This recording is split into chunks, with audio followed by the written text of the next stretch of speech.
They're a good team. They are. They're good offensively. They're good defensively. They're good in the kicking game. They've got really good skill kids. They've got a good offensive line led by their left tackle, who's a Division I commit, I think, at Baylor. The quarterback runs their offense well. Yeah, they want to run the football, and they run the ball well. They do a good job with that. And then defensively, the thing that concerns me is the fact that they give great effort. I mean, they fly to the football. There's not a lot of huge kids. They're just good-sized kids, but they play fast and play very physical. So it's going to be a tough matchup for us. Obviously, Chad, you got to like where your team is at and how they opened up so positively in the first round. Yes, sir. It was good for us, good for our school, good for our program, and good for this group of kids to get that first playoff win. We got a group of kids that enjoy one another. They enjoy this team that they built. They want to keep playing. They want to keep enjoying their time together, and this week provides us an opportunity to gain one more week. It really does, and we're proud of our kids. We're proud of the improvement that we've made this year.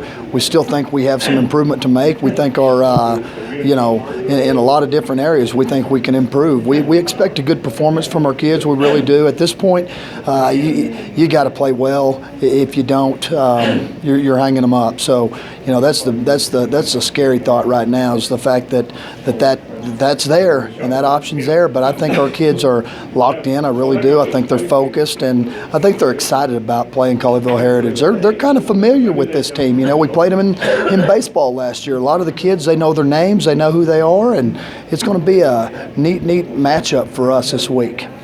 Now, how much do you actually stress that it's do or die? Or do you, expect them to know it, or do you kind of stress that every day? We talk about it. I mean, I talked about it this morning. I talked about that, this possibly could be our last major practice with our senior class, and that's to me that's sad. To me, that's alarming. I'm not ready for that to happen, and I know the kids aren't either, and I know our underclassmen aren't ready to say goodbye to that group of kids. So it's we talk about it, but that's not really what we focus on. We focus more on just continued improvement, learning our opponent, getting our game plan down, and executing at a high level. And if we do that, I think our chances are good at extending our season another week. When you look at this game, what will it come down to?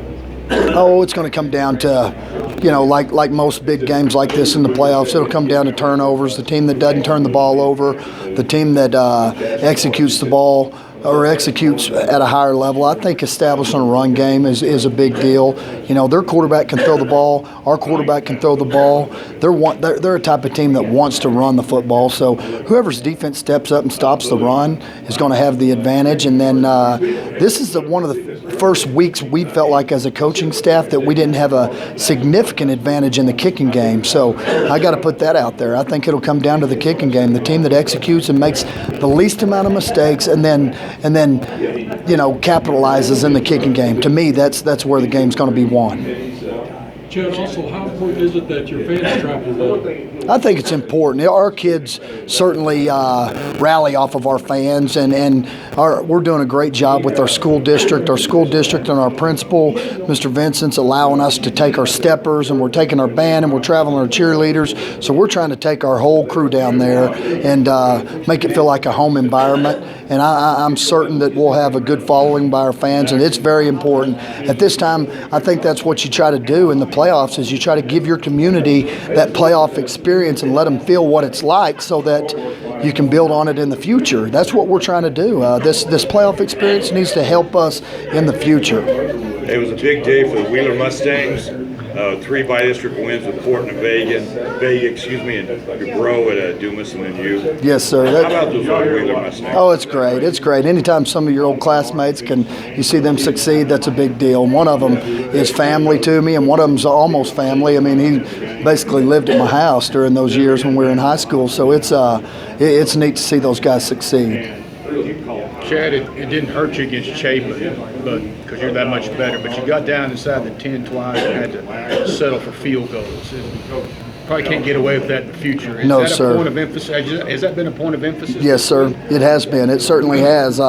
They did some things to us that, hurt us down there in the red zone, getting the ball close. We had a touchdown called back. A penalty where we had a block in the back down there in the end zone. We realize we can't have that. We can't have those penalties, and it has been a point of emphasis. But what I am proud of to shine light on that and make it positive from last week. I'm proud that we came out with points, and I'm proud that we've got a kicker and a snapper and a holder and an offensive line that can block, and we can kick field goals right there. Because there's a lot of games that are won by drives being stopped and being able to come out of that drive with a field goal.